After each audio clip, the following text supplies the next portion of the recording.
오늘 우리에게 주시는 하나님의 말씀은 로마서 1장 17절 말씀입니다. 로마서 1장 17절 말씀입니다. 봉독하겠습니다. 복음에는 하나님의 의가 나타나서 믿음으로 믿음에 이르게 하나니 기록된 바 오직 의인은 믿음으로 말미암아 살리라 함과 같으니라. 아멘. 아멘. 말씀의 제목을 함께 읽습니다. 시작. 종교개혁 믿음으로 산다는 것. 다시 한번 읽습니다. 종교개혁 믿음으로 산다는 것. 할렐루야. 오늘은 종교개혁 기념주일입니다. 1517년 10월 31일 날 마틴 루터로부터 시작된 종교개혁이 올해로 507주년을 맞이했습니다. 종교개혁 믿음으로 산다는 것이라는 제목으로 말씀을 함께 나누려고 합니다. 예수님이 많은 병자들을 고쳐주시고 그 병자들을 고치신 후에 반복적으로 마치 판에 박힌 듯이 하시던 말씀이 있지요. 혈우증 고침받은 여인을 향해서 따라 안심하라. 내 믿음이 너를 구원하였다라고 말씀하셨죠. 거지 바디메오의 눈을 뜨게 하신 후에는 가라. 내 믿음이 너를 구원하였느니라라고 말씀하셨습니다. 향유를 부어 자기의 죄 때문에 눈물 흘리는 한 여인을 향해서는 내 믿음이 너를 구원하였으니 평안히 가라라고 말씀하셨습니다. 문둥병을 고침받은 10명 중 하나가 돌아와 엎드려 감사할 때에 가라. 내 믿음이 너를 구원하였느니라. 고쳐졌으니 잘 먹고 잘 살아라. 그래 그렇게 가난하게 살았으니 이제 많이 벌고 살아라. 너 그렇게 내가 고쳐졌으니 나를 잘 따라와라. 예수님이 이런 말씀을 하신 적이 없어요.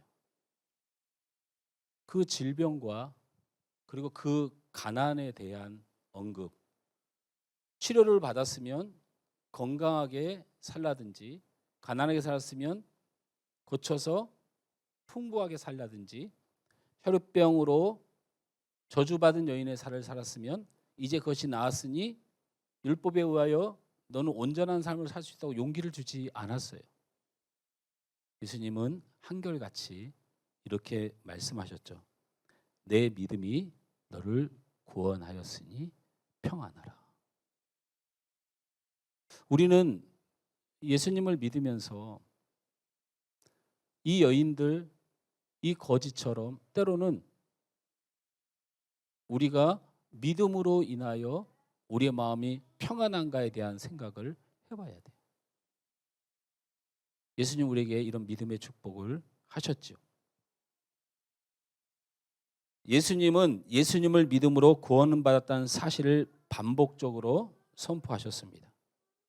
그러기에 예수를 믿는 믿음이 우리 인생의 시작이요 끝이 됩니다. 교회라고 다를 것이 없습니다. 예수를 믿는 믿음은 모든 것에 역사함이 있습니다.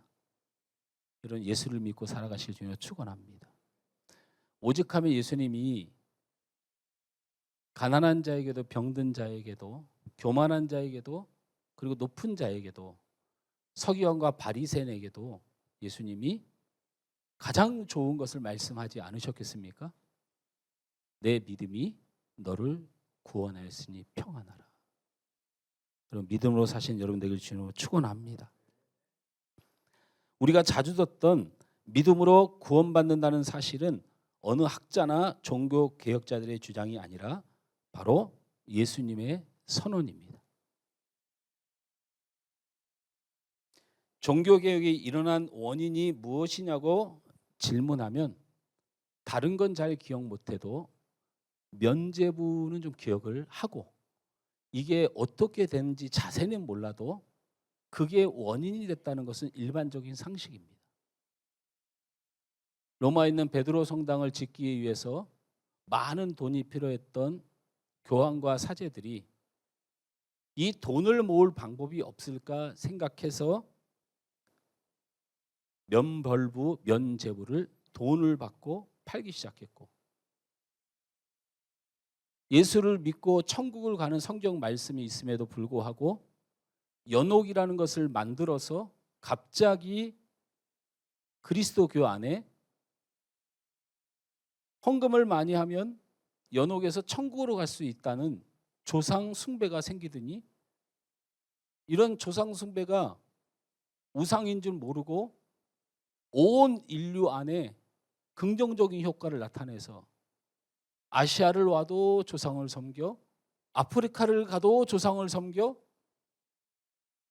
복음이 능력이 아니고 우상이 능력이 되어 퍼져나가게 되었죠. 그런데 그러면 우리가 면죄부를 파는 것이 잘못이다, 그리고 그렇게 연옥설을 믿는 게 잘못이다, 그게 의미가 있을까요? 의미가 없죠. 의미가 없습니다. 무엇인가 문제를 해결하고 무엇인가 잘못됐다고 생각하고 그 문제에 집착하는 거는 별로 의미가 없어요. 왜 없냐면 면제를 돈으로 사고 파는 상황보다도 그 근본적인 원인이 있기 때문이에요. 그 원인은 바로 내 믿음이 너를 구원하였느니라는 말씀을 왜곡하고 이것을 상품화했기 때문이에요. 믿음으로 구원받는 것을 왜곡하고 상품한 상징적인 현상이 바로 면죄부 판매였으니까 본질이 뭔지를 봐야 돼요. 면죄부를 팔지 못하게 싸울 필요가 없어요. 말씀을 왜곡하고 말씀을 상품화하면 이 면죄부를 없앤다고 하더라도 또 다른 게 등장해요. 말씀이 가려지면 그런 거예요. 그러니까 제가 말씀드리는 건 종교개혁이 왜 일어났냐고 얘기할 때 우리가 상식적으로 1517년에 있었던 그 사건을 통해서 이게 잘못됐고 이게 잘못됐고 이게 잘못됐고 말하기 이전에 그 근본이 뭐냐면 말씀이 왜곡되고 말씀이 상품화되었다는 거예요. 말씀의 왜곡에 있어요. 내 믿음이 너를 구원하였느냐니까 이 믿음을 왜곡시킨 거예요. 왜곡. 예수님을 믿으면 구원을 받는다는 말로 교회가 흥하든지 우리의 모습이 어떻든지 그 전능하신 하나님의 선포를 믿고 죽든지 살든지 해야 되는데, 믿음이 좋으면 돈 봅니까? 상품화예요.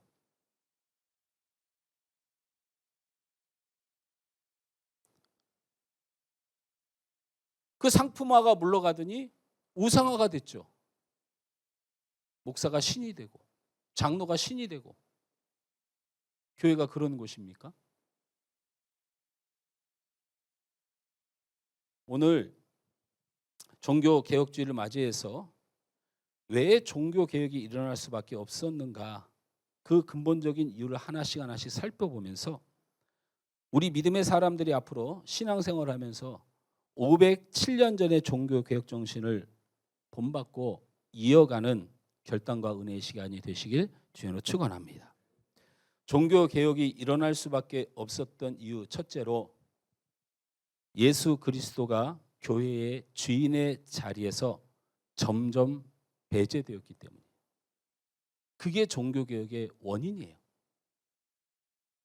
교회가 점점 성장해 가면서 많은 인원을 관리하기 위해서 조직이 생겨났죠. 조직이 생기자 그 조직을 관리하는 사람들이 점점 서열화되고 계급화가 된 겁니다. 예수님이 교회를 세워서 사역자를 뽑을 때는 복음의 전도와 예수 그리스도를 증거하는 일을 위하여 사역자를 뽑았는데, 이 조직이 예수님이 떠나신 후에 사도들이 떠난 후에 속사도들, 교부들이 차지할 때에 이 조직이 서열화와 계급화가 되었다는 거예요.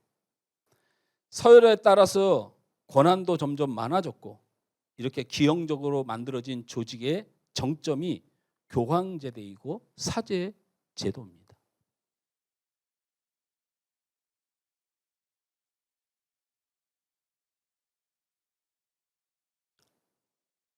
지금 교회도 마찬가지예요. 목사가 교황 같지 않습니까? 교황 같죠. 장로님들이 사제 같지 않습니까? 여러분 보시기에 여기 서 있는 김성원 목사나 우리 장로님들이, 중직자들이 진짜 여러분의 섬기는 사람으로, 여러분을 위하는 사람으로, 주님을 위한 사람으로 보여질 때 하나님의 뜻이 있는 것이죠. 여러분, 교황제도가 정착된 것은 예수님이 돌아가신 후에 무려 600년 정도가 지나서였어요. 그것도 제64대 교황이라고 부르는 이 교황제도의 핵심을 이루었던 그레고리오스 1세 때 일이죠. 교황제도를 만들면서 초대 교황으로 이미 죽어서 사라진 베드로를 1대 교황이라고 지칭하기 시작하더니 그때 당시에 교회의 감독, 흔히들 지금으로 하는 목회자들을 63명을 내세워서 이미 세상을 떠나버렸는데도 그들을 전부 다 교황으로 임명해버려요. 그래놓고 자기가 64대 교황이라고 주장하기 시작한 거예요. 이게 그냥 그 나라 이야기겠지, 그렇지 않습니다. 이 그레고리 1세를 기준해서 이 앞으로를 초대교회라고 불러요. 초대교회라고. 이 그레고리 1세를 기준으로 해서 이 예수님 돌아가시 직후까지를 초대교회라고 부를 정도로 완전히 다른 교회의 모습이란 평가를 받습니다. 그리고 이 그레고리 1세부터 약 900년 동안에 종교개혁이 일어나기 직전까지를 중세교회 시대라고 불러요. 이것도 다른 교회로 봅니다. 그리고 종교개혁부터 현재까지를 근세교회 시대라고 불러요. 그러니까 이 그레고리 1세라는 교황을 제도화해서 말도 안 되는 교황의 권위를 부여한 이 사람의 전과 후를 세계사에서는 시대로 나누어요. 시대로. 교황과 사제가 중심이 되는 교회는 점점 교회의 주인 자리를 차지하기 시작했어요. 표면적으로는 예수님이 주인이라고 선포하지만 교황 무호소를 통해서 교황은 죄와 흠이 없다는 말도 안 되는 주장을 하고 사제의 고해성소를 통해서 예수님이 아닌 사제가 죄의 사함의 권한을 가졌다고 주장해요. 이걸 또 믿어요. 왜요? 안 믿으면 죽이니까. 중세 교회사가 그런 거 아닙니까? 왕이 교황을 죽이면 왕이 통치를 하고 이 왕의 권력 앞에 살아남기 위해서 교황이 왕을 죽이고 이런 시대에 거의 한 나라의 왕권과 세계의 통치권을 지녔던 무리로 그 자리를 매김하게 됩니다. 거룩과 제사함의 교회의 주인이신 예수님의 자리를 그들이 차지하게 된 겁니다. 교회가 잘못하고 우리 인격적으로 좀 모자라고 바르지 못해도 안 되지만 이런 일들은 해도 너무한 일들이고 이건 하나님의 진노를 받을 수밖에 없어요. 아직도 천주교의 구원이 있다고 외치는 이 비겁한 외침에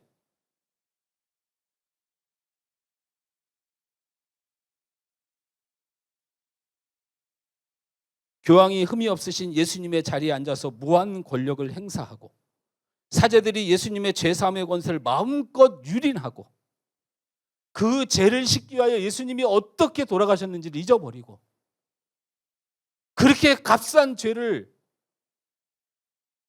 만들어버려서 가서 한번 고해성사하면 죄인이 아닌 것처럼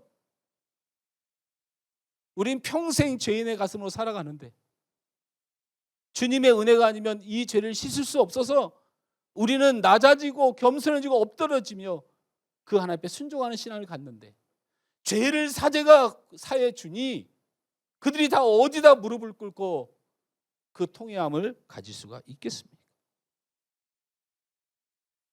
예수님을 만나고 예수님과 의사소통하려면 먼저 교황과 사제와 교회를 통과하는, 이게 말도 안 되는, 그들이 문지기처럼 딱 가라막고 있는 한 신자들은 신앙의 자유와 구원의 자유와 소망의 자유를 누릴 수가 없었습니다.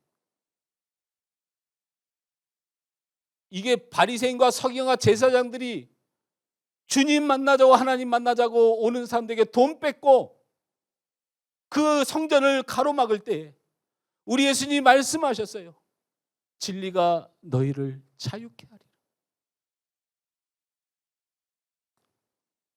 예수님과 신자의 만남을 방해하고 제한하고 허락받아야 됐던 것처럼 만들어온 이 거대한 조직 구조를 깨트려야 된다는 것이 바로 루터의 종교개혁 선언이었던 겁니다. 이로 인해 마르틴 루터가 가장 힘을 써서 생명을 다하여 힘을 썼던 제도는 바로 만인 제사장입니다. 다른 건 싸우고 싶지 않고 다른 건 설명하고 싶지 않다. 우리 모두는 예수님 앞에 나갈 제사장들이다. 우린 주님을 직접 뵈야 되겠다.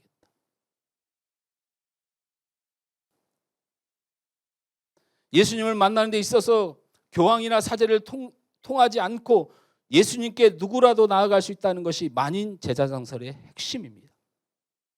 만인 제사장설은 교회 안과 밖에서 주인의 자리에 다시 예수님을 모셔야 한다는 겁니다. 우리 모두가 교회의 주인이신 예수님 앞으로 담대히 나가는 은혜를 받았다는 것을 확신해야 된다고 말하고 있습니다.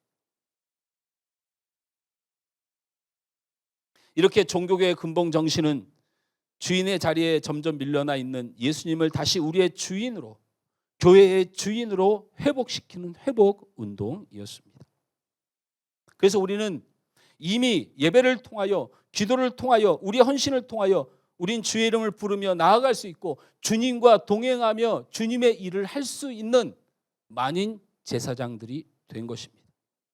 우리는 그 사실을 감사하고 기뻐하고 우리 주님 항상 교제하며 살아가시길 주님을 축원합니다. 이 예배당 앞에 목사가 지키고 서서 돈을 많이 내면 예배할 수 있게 해주고 찬양할 수 있게 해주고 기도할 수 있게 해주고 돈이 많으면 죄를 사해주면 돈 없는 사람은 어떻게 해야 됩니까? 가난은 지옥입니까?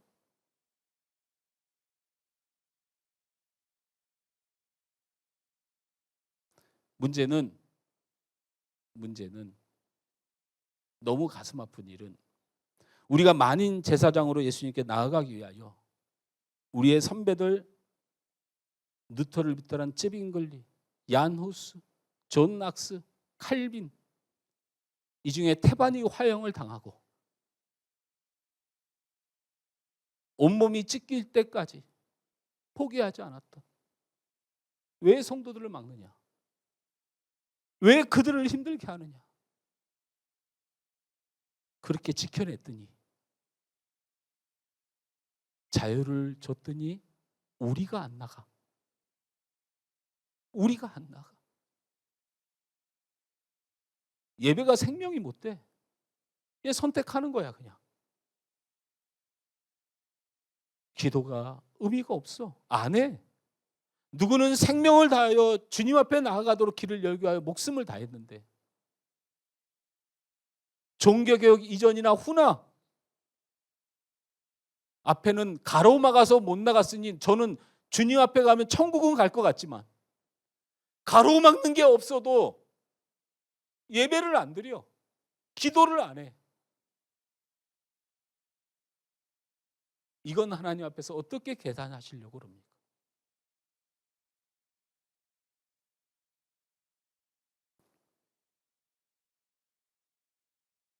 종교개혁 이전이나 이유가 달라지지 않는다면 그 피 흘림으로 이룬 개혁이 무슨 의미가 있을까 생각해 보게 됩니다. 교황과 사제 때문에 주님 앞으로 나가지 못했던 개혁을 한 것인데 지금은 내 스스로가 예배나 기도나 헌신으로 주님 앞에 나아가는 일을 선택합니다. 선택해요. 옛날에는 돈 때문에 못 나가는데 지금은 감정 때문에 안 해. 이 기가 막힐 노릇 아닙니까?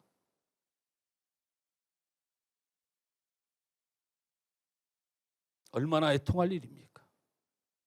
종교개혁 이전이나 다를 것이 없는 우리의 신앙, 이건 절대 안 됩니다. 절대 안 됩니다. 이건 종교개혁 이전에 그 시대보다 더 악함을 기억해야 됩니다. 하나님은 만월이 여김을 받지 아니하시니라. 하나님은 절대 속지 않고 하나님은 절대 우스운 분이 아님을 기억하시기 바랍니다. 우리는 예수님을 주인으로 모시는 거룩한 제사장임을 잊지 마십시오. 몸을 씻고 복장을 갖추고 속죄 제물을 드리고 그것도 하나님 앞에 나가면 내가 죽을 수 있다는 두려움을 가졌던 제사장의 마음으로 주님을 만나십시오. 예배와 기도와 헌신으로 주님을 섬기고 만나는 일은 우리의 선택이 아니라 피 흘려 우리를 위하여 죽으신, 그래서 우리를 구원하신 주님을 향한 우리의 신앙이어야 됩니다.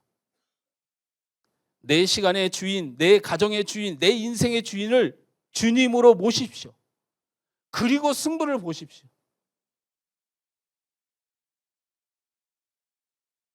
종교개혁이 일어날 수밖에 없었던 이유 두 번째로, 성경을 숨기고 성경을 축소하고 성경을 왜곡하고 성경을 배반했습니다.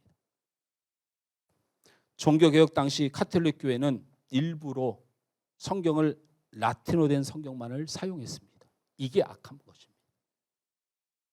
그래서 우리 교회가 여력이 안 돼서 그렇지, 정말 나중에 철이 들고 나서 존경스러운 분들이 누구냐면 가난하고 어렵고 글자도 없는 데 가서 예수님은 당신을 사랑하신다는 말을 만들어주고 그거 하나 남기고 돌아가신 선교사님들을 제가 존경할 수밖에 없게 되었어요. 라틴어 된 성경을 사용했습니다. 그래서 사제들만이 성경을 소유하고 제사장들만이 성경을 낭독하고, 그때 무지했던 백성들은 라틴어가 뭔지도 모릅니다.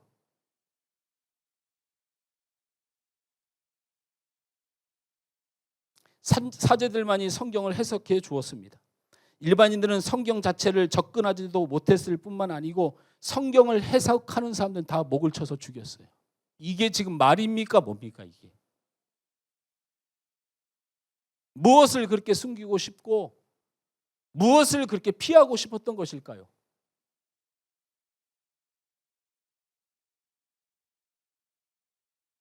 성경을 설령 준다고 해도 라틴어를 알지 못하기 때문에 성경의 내용을 알 수가 없었습니다. 이런 이유 때문에 하나님의 말씀은 오직 교황만이 교지를 내렸어요. 그래서 교황만이 설교를 하고 교지를 내려줘. 그거 그대로 읽는 게 예배입니다. 목사님들이 설교를 표절한다고 비판을 해요.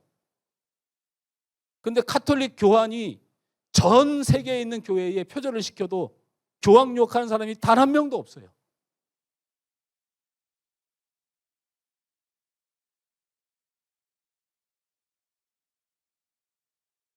사제의 설교만이 일반 신자들이 성경을 알 수 있는 유일한 정보였다는 거죠.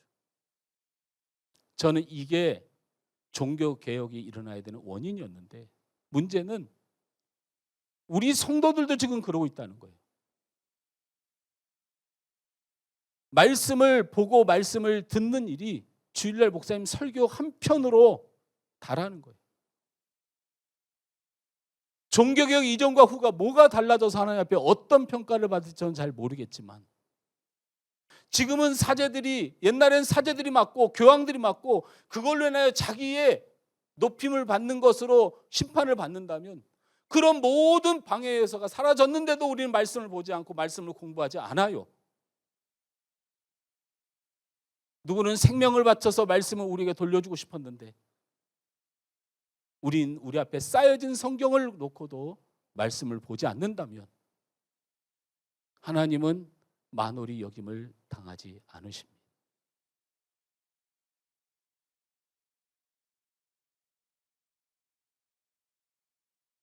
성경 말씀에 근거 못한 카톨릭 교회는 오직 믿음으로 구원받는다는 진리의 말씀을 은폐하고 돈으로 죄사함을 얻고 구원을 받을 수 있다는 면죄부를 판매하는 지경까지 이르렀고, 후손들이 돈을 교회에다가 헌금을 많이 하면 그게 정성이 되어서 연옥에 있다가 천국도 가고 지옥도 가는 법을 만들어서 이것도 종교라고 성경을 숨기고 성경을 축소해야 되겠죠. 성경을 가려야 되겠죠. 왜? 성경에는 오직 믿음으로 구원받는다고 예수님이 계속 말씀하시니까 예수님조차도 가려야 되겠죠. 성경을 배반했습니다. 종교개혁 시작을 알렸던 루터의 95개조 반박문 중에 52번째 항목에 있어요. 제가 읽어드립니다. 면죄의 증서를 통해서 구원의 희망을 갖는 것은 헛된 것이며, 비록 판매 위탁자가 아닌 교황 자신이 그 증서에 대하여 자기 영혼으로 보증한다 할지라도 거짓이니라. 루터는 오직 믿음으로 구원을 받으며, 이것은 나의 주장도 아니요 카톨릭을 공격하기 위해 만들어진 말도 아니요 우리가 믿고 따라야 할 영원한 진리의 말씀에 있기 때문이다. 이보다 더 권위 있는 근거는 이 땅에 없습니다.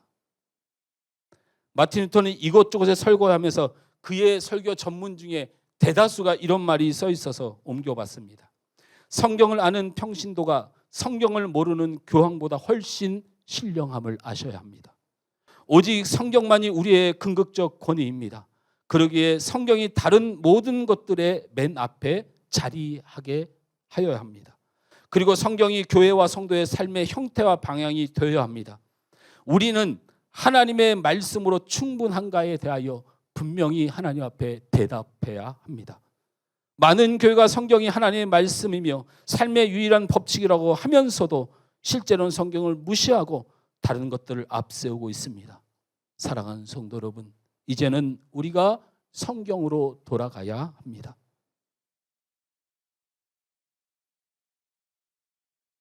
지금 시대에는 성경의 말씀이 홍수를 이루고 있습니다. 50년 정도, 너무 앞에 거는 너무 통계하기가 어려워서 한 50년 정도의 전 세계의 성경 판매량을 보니까 이 50년 동안, 100년 동안, 200년 동안 다 제껴두고 이 50년 동안만 40억 권이 나갔다고 합니다. 말씀 선포하는 설교 온 오프라인을 통해서 셀 수 없이 쏟아지고 있습니다. 성경 관련 연구도서와 신앙도서도 수없이 발행되고 있습니다. 성경 말씀은 우리 아주 가깝게 밀접되어 있습니다. 그렇게 성경 말씀에 관한 좋은 환경이 있는 우리의 믿음은 루터의 시대보다 더 강력해지고 견고해졌을까요? 어느 한 자리에 보면 성도의 성경 읽기 정도의 설문조사를 해보았습니다. 매일 읽는다 20%. 깜짝 놀랐습니다. 너무 많아서 감사했습니다.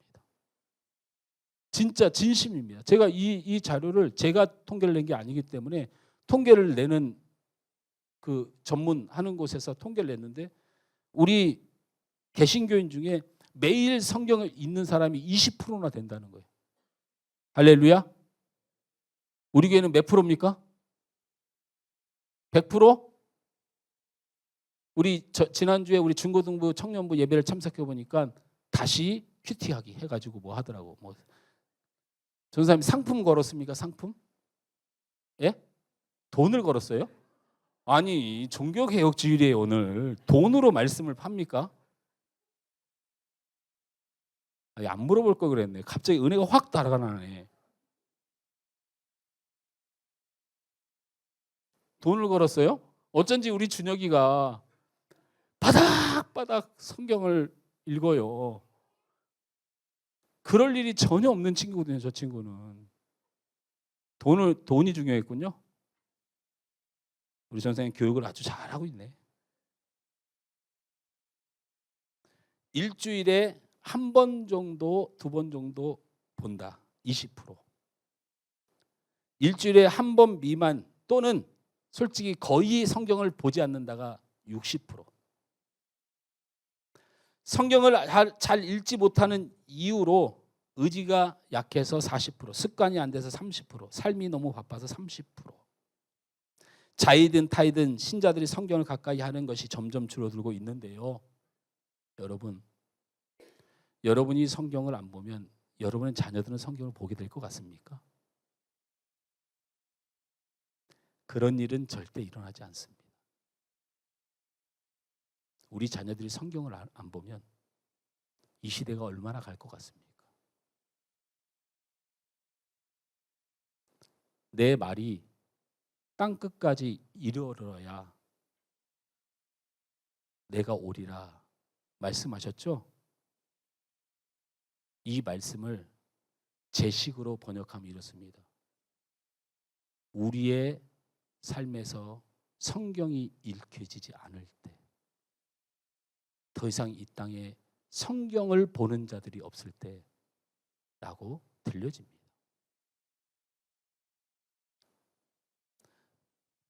루터는 교황과 카톨릭 교회를 공격하는 것, 그리고 성경을 돌려달라고 외쳤던 그 외침 때문에 그는 재판을 받게 되고 사형 선고를 받기 직전에 루터가 했던 많은 공적과 그 교수 활동을 존경해서 교황이 재판에서 마지막에 이렇게 묻습니다.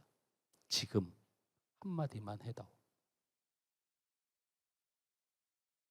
모든 것을 없던 일로 하겠습니다라고 이 한마디면 네가 그동안에 쌓아왔던 모든 것들 다 무죄 처리할 수 있다. 한마디만 해다오 라고 재판에서 재판장이 교황이 이 루터를 향하여 권면했습니다. 제대로 된 번역은 아니지만 루터의 마지막 재판정에서 했던 발언을 읽어드립니다. 나는 말씀 안에서 진리를 깨달았고 복음을 발견했는데 내가 어찌 감히 하나님의 말씀을 거역할 수 있습니까? 여러분, 저는 서 있습니다. 하나님 앞에 그리고 말씀 앞에 제가 있습니다. 나는 이 일을 번복할 수 없습니다.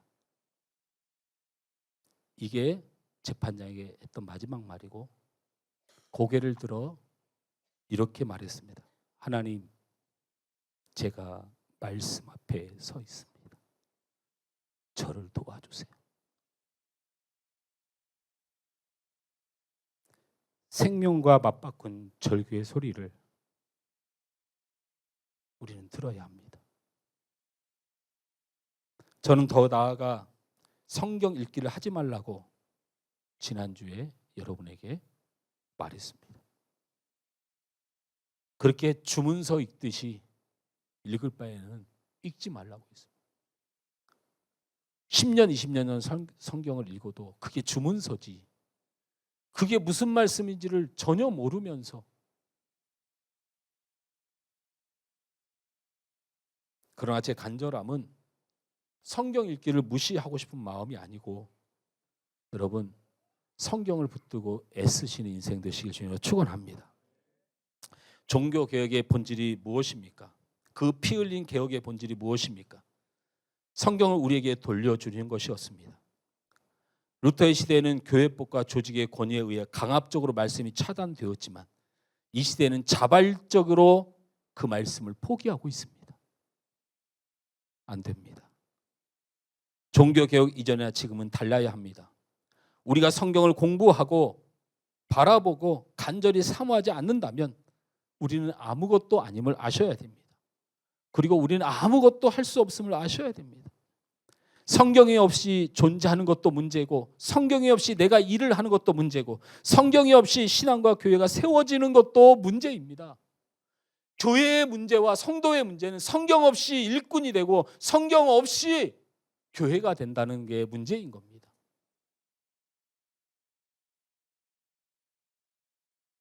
우리 할소망학교 모든 성도들은 성경만이 진리이고 성경만이 내 인생의 등불이고 성경만이 내 구원을 이룬 최고의 사실이라는 것을 기억하시고 그 안에서 오직 예수, 오직 믿음, 오직 구원의 이 놀라운 감격이 쏟아지는 은혜로 살아가실 주님으로 축원합니다. 마지막으로 종교개혁이 일어날 수밖에 없었던 세 번째, 회개하지 않았기 때문입니다. 제가 왜 이런 말씀을 드리냐면, 루터의 95개조 반박문이 성전 앞에 붙여졌습니다. 그러면 거기에 왜 성도들을 못 나오게 하냐, 이런 내용이 써 있을 줄 알았어요. 제가 1항부터 4항까지를 읽어드릴게요.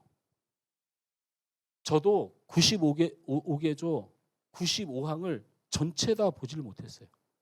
그런데 보니까 1항부터 4항까지가 이런 말씀이 써 있는 거예요. 우리들은 주님이시며 선생이신 그리스도께서 회개하라고 말씀하셨는데, 이는 신자들의 전 생애가 참회가 되어야 한다는 것을 의미한다. 이 말씀은 고해성사, 즉 사제들이 집행함으로 시행되는 죄의 자복과 사면으로 이해돼서는 안 된다. 3. 그러나 이 말씀은 다만 내적인 회개만을 뜻하는 것이 아니다. 그럴 수도 없다. 그 같은 심적 회개가 육체의 여러 가지 정욕을 외적으로 죽이지 못한다면 그런 회개는 무가치한 것이다. 4. 따라서 참된 심적 참회란 사람이 자기 자신을 미워하는 것이니 이것은 우리가 천국에 들어갈 때까지 지속할 것이다. 제가 드리고 싶은 말씀은, 루터는 종교 개혁을 하면서 교황과 싸우거나 제도와 싸우는 것을 먼저 하지 않았다는 거예요. 먼저는 성도들에게 말했다는 거예요. 회개하십시오. 입으로만 회개하지 말고 내적으로 통회함이 있어야 돼. 통회함. 그리고 그 통회함으로 멈춰서도 안 되고 외적인 행위까지 드러나야 한다고 말하는 거예요. 그 외적인 행위가 뭡니까? 겸손입니다. 회개하는 사람은 10,000달란트 빚을 탕감받은 사람은 1달란트 빚진 자를 향하여 어떻게 해야 되는지 외적인 행위가 바라야 됩니다. 그게 바로 겸손입니다. 그다음에 경배해야 됩니다. 회개하는 자는 전능하신 하나님 앞에 고개 숙여 엎드릴 수 있습니다.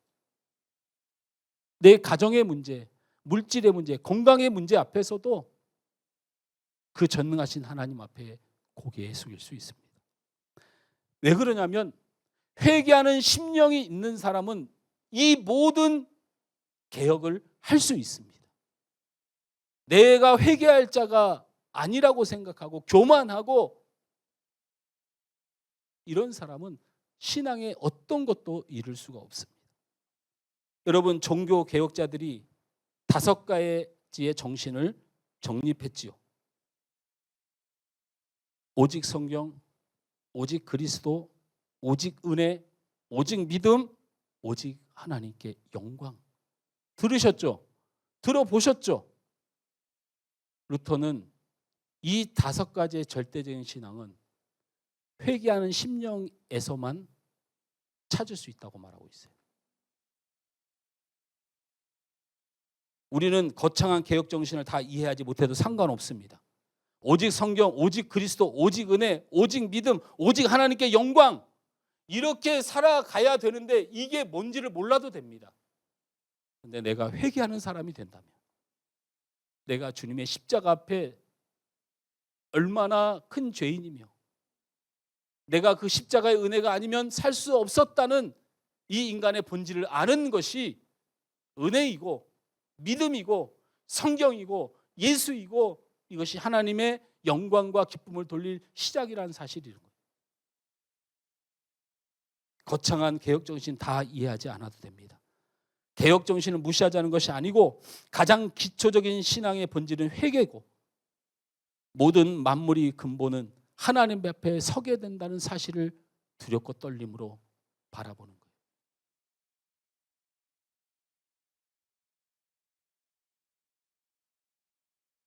회개하고 하나님께 돌아가는 것이 성도의 가장 기본적인 삶이 된다면 자연스럽게 믿음은 견고해지고, 자연스럽게 은혜는 넘치고, 자연스럽게 겸손해지고, 자연스럽게 구원의 확신에 감사하게 되고, 자연스럽게 내 삶을 하나님의 영광을 위하여 살아가게 되는 모든 일이 이루어진다는 것입니다. 내가 먼저 회개하면 가족이 믿음으로 하나 됩니다. 가정 안에서 다른 거 하지 말고 회개하십시오. 회개해 보십시오. 무조건 풀립니다. 무조건 풀립니다. 목회자가 먼저 회개하는 마음이 있으면 우리 성도는 믿음으로 서게 됩니다. 묘하지 않습니까? 믿음으로 서면 다른 거 열심히 해야 될 것 같은데 아닙니다. 제가 회개하는 자가 되면 여러분이 믿음으로 섭니다. 저는 그렇게 확신합니다. 내가 회개하지 못하고 가르치는 자고 높은 자가 되고 교황이 되면 여러분의 영혼은 다 죽는 거죠. 교회가 먼저 회개하면 사회와 국가가 믿음으로 하나가 됩니다. 교회는 회개를 해야 되는 거지 뭐를 주장하고 외치는 것이 아니고.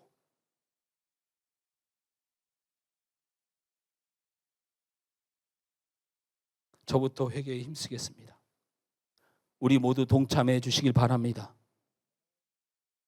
우리가 회개할 때에 성경으로 돌아가고, 예수로 돌아가고, 은혜로 돌아가고, 믿음으로 돌아가고, 영광에 이르는 충만한 은혜가 임할 줄 믿습니다. 말씀 맺습니다. 종교 개혁을 통해 우리에게 돌려주려 했던 정신이 무엇일까요? 예수님을 주인으로 모셔드리자는 운동이었습니다. 성경으로 돌아가자는 운동이었습니다.